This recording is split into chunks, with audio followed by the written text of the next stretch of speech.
Behind the twinkle of holiday lights, something dark was coming down the driveway. This is Unearthed Horrors of History. Christmas 2008, Covina, California. A quiet suburb glowing with lights, unaware of the horror about to unfold. Inside the Ortega family home, nearly 24 relatives gathered for their annual Christmas Eve party. There was food, laughter, children running around, and the sense of comfort that only comes from family tradition. But one person wasn't invited. Bruce Jeffrey Pardo, Sylvia Ortega's estranged ex-husband, was on his way with vengeance in mind. The divorce grew toxic.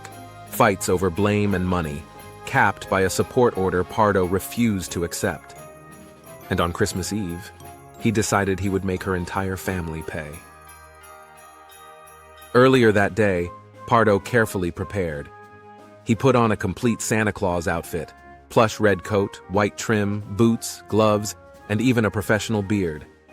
But underneath that cheerful costume was a chilling arsenal, a 9mm handgun, 3 additional pistols, a homemade flamethrower-like device, and a large gift-wrapped box designed to conceal it. He loaded his car, rehearsed the plan, and drove toward the Ortega home, a place where he had once been part of the family. He arrived shortly before midnight. Inside the house, music was playing. Children were opening small gifts. No one saw the danger waiting at their front door. At 11:30 p.m., the doorbell rang. An 8-year-old girl, excited, smiling, believing Santa had come early, ran toward the door. She opened it. Pardo immediately shot her in the face. Miraculously, she would later survive. Screams erupted through the house as panic filled every room.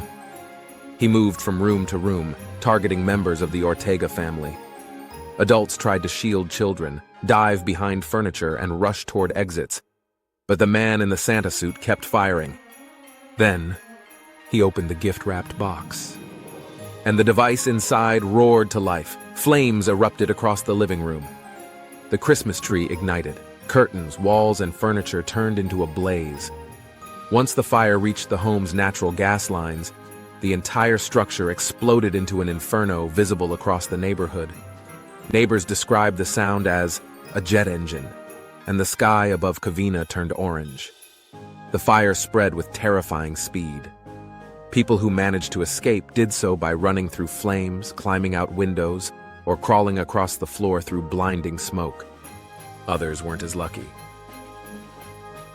By the time firefighters were able to enter the ruins, the home had completely collapsed. The aftermath revealed the true scale of the horror. 9 members of the Ortega family were dead, killed by gunfire, flames, or a combination of both.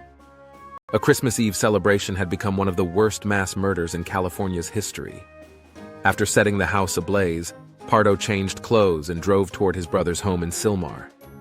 But the fire hadn't left him unscathed. The heat from his own flamethrower had melted parts of the Santa suit to his skin, causing severe burns on his arms and legs. The injuries destroyed whatever escape plan he thought he had. Police later discovered that he had airline tickets, thousands of dollars taped to his legs, and detailed plans for fleeing the country. But instead, hours after the massacre, Pardo ended his life inside his brother's house. He was found lying on the floor, the remnants of the Santa suit still clinging to his burned skin. The Covina community was devastated.